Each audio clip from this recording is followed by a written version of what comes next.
Yes, ma'am.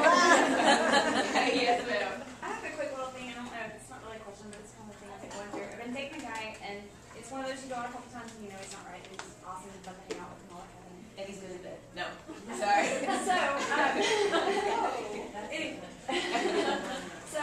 But I guess one of the things I'm starting doing, kind of getting involved in reading blogs and kind of trying to be more self-aware when I'm dating, is when I come up with things that I know are wrong that I don't want, I kind of keep that list. So, for instance, this week I knew he wasn't a great guy, but I had a really, really rough week and tried to call him and just come and vent because I don't usually have bad weeks, and it's just one of those things, and he totally put me off.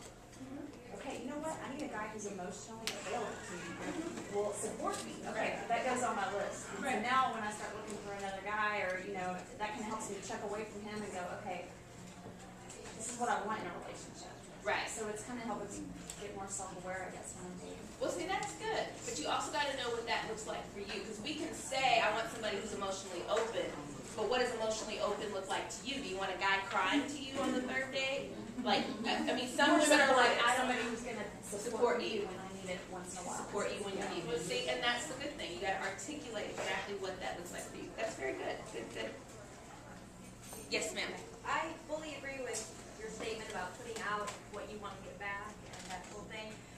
What I find is that, like you said, have a son. I always feel good about myself. I've always been confident. I've always been independent. I'm educated. I have a good job. People find that emasculating. They find it off-putting. Men somehow can't comprehend that I would choose to have them around as opposed to needing to have them around.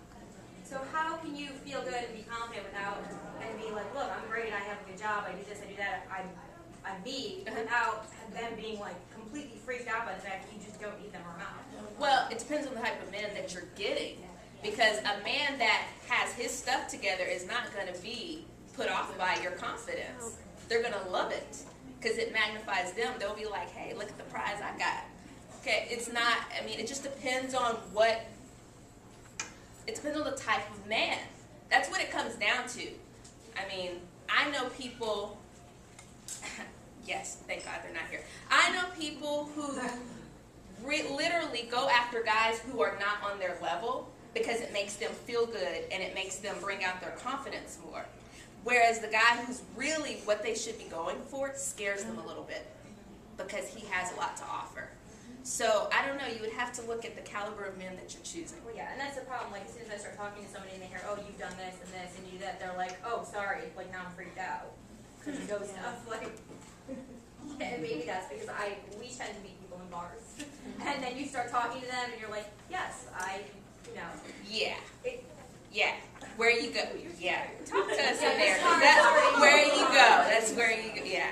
Go ahead. Yeah, I want to back up what she's saying because there's guys that I really like and love hanging out with, but then if they find out things like, languages that I speak or something, they're just like, oh, that's too much for me.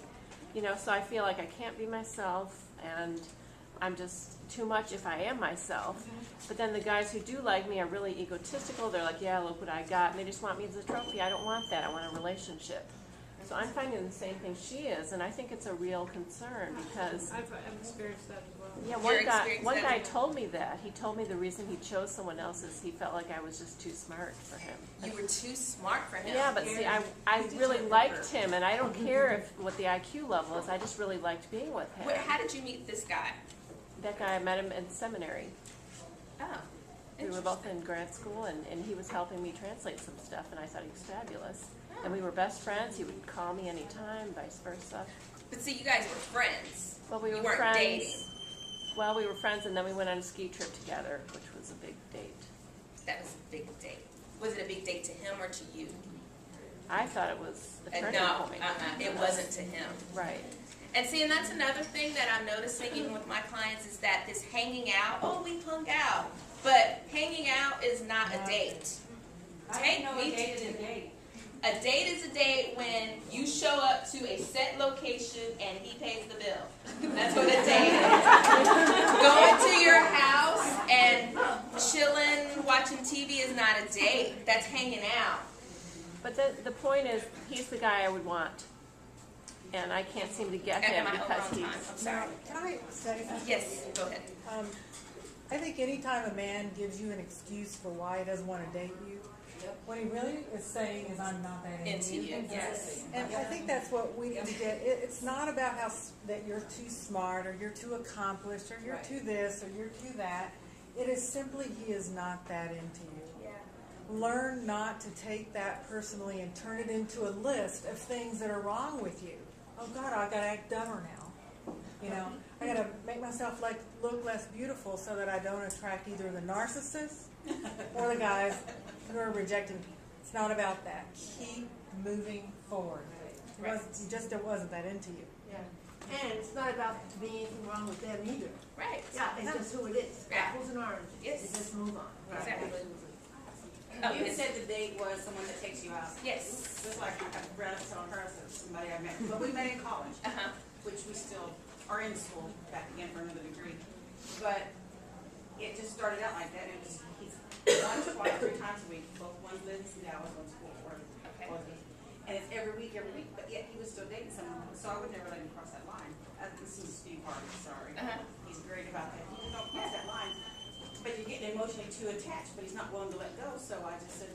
So he has somebody else that He's been dating someone else, but I'm like, you can't get closer. You can't start getting, yeah. that line is drawn in the sand. Sorry, buddy. Right. I mean, but other than that, he's exactly what I would, to me, look for.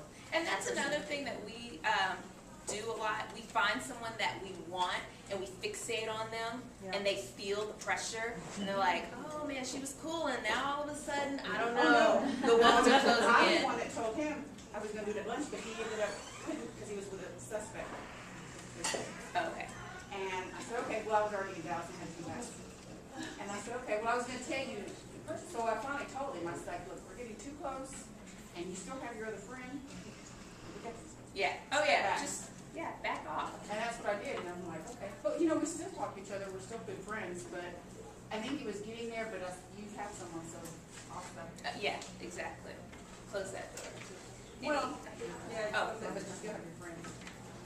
Because we're still in school together, you can't be enemies.